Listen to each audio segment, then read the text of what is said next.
राधे राधे मेरे प्यारे भाइयों बहनों व सखाओं। अमृत गगन चैनल पर आप सभी का स्वागत है। आज मैं आपको वैशाख महात्म्य कथा का छठे अध्याय का श्रवण कराने जा रही हूँ। प्रेम से बोलिए श्री हरि विष्णु भगवान की जय। मित्रों, कथा को पूर्ण श्रद्धा और विश्वास के साथ शुरू से अंत तक श्रवण करें, बीच में अधूरा ना छोड़ें और इसके साथ ही चैनल को सब्सक्राइब कर लें ताकि इस प्रकार की कथाओं को आप श्रवण कर सकें। आगे की कथा में नारद जी बोले, हे राजन, वैशाख महीने में मार्ग चलने से व्याकुल और प्यासे मनुष्यों को जो जलदान नहीं करते वह पक्षी की योनि पाते हैं। उदाहरण के लिए हम ब्राह्मण और घर की छिपकली का प्राचीन इतिहास कहते हैं। यह एक अद्भुत संवाद है। प्राचीन काल में इक्ष्वाकु के वंश में हेमांग नामक एक राजा हुआ। वह ब्राह्मणों का भक्त, अनिंदक, जीत शत्रु और जितेंद्रिय था। पृथ्वी में जितने बालू के कण, समुद्र में जितने जल के बिंदु हैं और आकाश में जितने तारागण हैं, उतनी ही गौ उस राजा ने दान की। उसने बहुत से यज्ञ किए।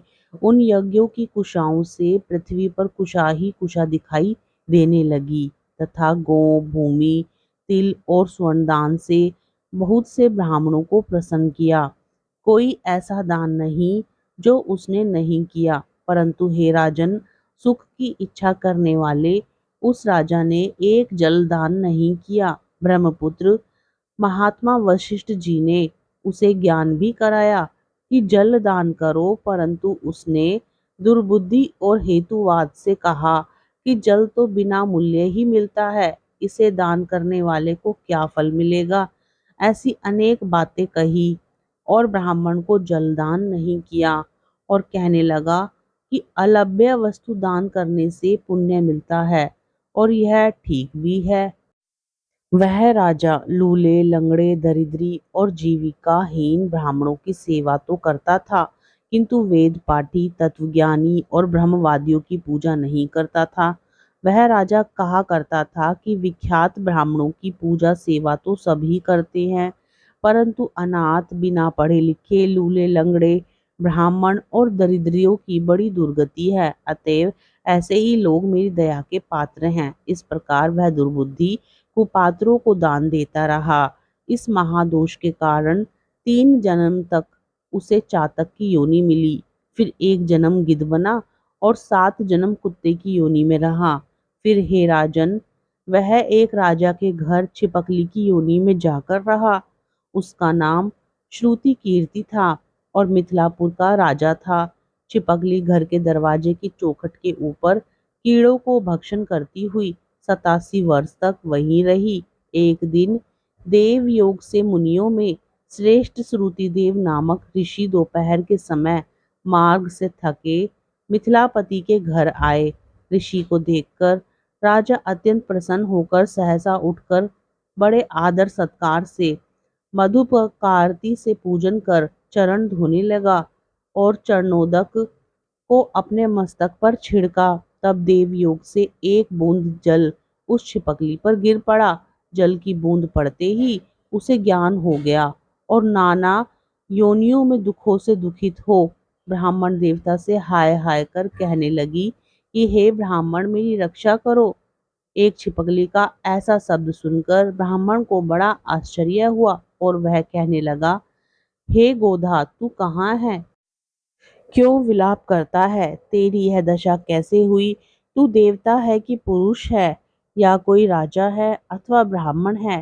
हे महाभाग, तू कौन है? कह तो सही, मैं आज ही तेरा उद्धार करूंगा। ऋषि की ऐसी बात सुन वह राजा महामतिमान श्रुति देव जी से कहने लगा कि हे ब्राह्मण, मेरा जन्म इक्ष्वाकु कुल में हुआ था और मैं वेद शास्त्रों का पूर्ण ज्ञाता था। पृथ्वी में जितने रज के कण हैं, जितने जल के बिंदु हैं, जितने आकाश में तारागण हैं, उतनी ही गौ मैंने दान की।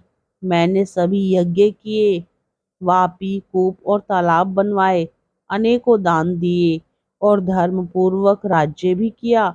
तो भी मेरी ऐसी दुर्गति हुई और मुझे स्वर्ग न मिला।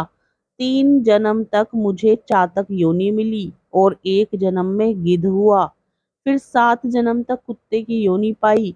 अभी यह राजा आपके चरणोदक को छिड़क रहा था, तब एक बूंद उछलकर मेरे ऊपर आ पड़ी। उसी के पड़ने से मुझे पूर्व जन्म का स्मरण हो आया और मेरे सब पाप दूर हो गए हैं। हे द्विजवर, 28 जन्म तक मुझे छिपकली की योनि भोगनी पड़ी। तरह तरह की देवी सृष्टि दिखाई देती है, अतः अब मैं इन जन्मों से डरता हूँ। हे द्विज, मेरी यह दशा कैसे हुई, यह विस्तार से कहिए। यह सुनकर द्विज ने ज्ञान चक्षु द्वारा सब वृतांत जान लिया और कहने लगा, हे राजन, मैं तेरी इस बुरी योनि का कारण कहता हूँ, चित्त लगाकर सुन। तूने माधव भगवान के प्यारे वैशाख मास में जल दान नहीं किया। तूने जल को सुलभ समझकर यह निश्चय कर लिया कि यह बिना मूल्य का है, अतः मार्ग में चलने वाले और धूप से पीड़ित ब्राह्मणों को जल दान नहीं किया। साथ ही सुपात्रों को छोड़ कुपात्रों को दान किया। जलती हुई अग्नि को छोड़ क्या कोई राख में भी हवन करता है? प्राय बताए हुए सुगंध आदि से युक्त कांटेदार वृक्षों का कोई भी पूजन नहीं करता। सब वृक्षों में पीपल की ही पूजा होती है। तुलसी को छोड़कर कटेरी का पूजन क्यों नहीं करते? पूज्यता के विषय में अनाथ की आवश्यकता नहीं है। लूले लंगड़े केवल दया के पात्र हैं, पूज्य नहीं। तपस्वी, ज्ञानी, वेदाती, शास्त्रों के ज्ञाता ये विष्णु भगवान के स्वरूप हैं, अतएव वे सदा पूज्य हैं। इनमें भी ज्ञानी ब्राह्मण सदैव ही विष्णु भगवान को अत्यंत प्यारे हैं। इसी कारण से ज्ञानी ही सदा पूज्यों में भी अधिक पूज्यतम है और साधु महात्माओं की अवज्ञा इस लोक और परलोक दोनों में ही दुखदाई है। महापुरुषों की सेवा ही धर्म, अर्थ, मोक्ष का कारण है। ऐसे ही करोड़ों अंध जाति कर्तव्य को नहीं देखते। ऐसे मंद आश्रम के लोगों की संगति से कुछ नहीं मिलता। वैसे ही जल में तीर्थ और मिट्टी अथवा पत्थर के बने देवताओं से भी तत्काल कुछ लाभ नहीं होता है। ये तो बहुत काल में पवित्र करते हैं, किंतु साधु महात्मा दर्शन से ही पवित्र कर देते हैं। साधु सेवा से कोई सुशिक्षित पुरुष दुखी नहीं होता। जैसे अमृत पान करने से जन्म मरण वृद्धावस्था आदि दुख नहीं देते। तूने जलदान नहीं किया, ना साधुओं की सेवा ही की है। हे इक्ष्वाकु नंदन, इसी से तेरी यह दुर्गति हुई है। वैशाख में जो मैंने पुण्य किया है वह तेरी शांति के लिए तुझे दूंगा। इसके प्रताप से भूत भविष्य और वर्तमान कर्मों के संस्कार दूर हो जाएंगे। ऐसा कहकर जल स्पर्श कर सर्वोत्तम पुण्य का फल दे दिया। इस तरह जब उस ब्राह्मण ने वैशाख में 1 दिन के स्नान का फल उसे दे दिया, तब उसके सब पाप दूर हो गए और छिपकली की योनि त्याग कर दिव्य विमान पर चढ़ दिव्य माला, वस्त्र और आभूषण पहीन मिथिलापुरी के महल में सब प्राणियों को देखते देखते हाथ जोड़ परिक्रमा दे नमस्कार कर आज्ञा ले स्वर्ग को चला गया। देवता लोग उसकी स्तुति करने लगे। वहां 10,000 वर्ष तक अनेक भोगों को भोग कर वहीं राजा इक्ष्वाकु के वंश में महाप्रभावशाली काकुत्स्थ नाम से पैदा हुआ और सप्त दीपावती पृथ्वी का पालन करता हुआ बड़ा ब्राह्मणीय साधु सेवी इंद्र का सखा और विष्णु का अंश हुआ।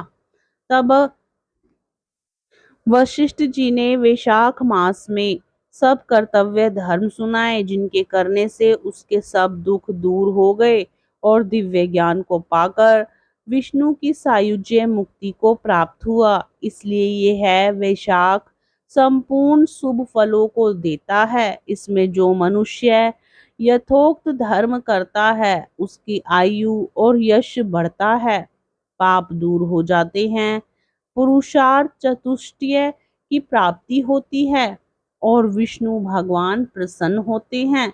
अतएव ब्राह्मण, क्षत्रिय, वैश्य, शूद्र ये चारों वर्ण, ब्रह्मचारी, गृहस्थ, वानप्रस्थ और सन्यासी, चारों आश्रम वाले मनुष्यों को वैशाख मास के कहे हुए कर्म करने चाहिए।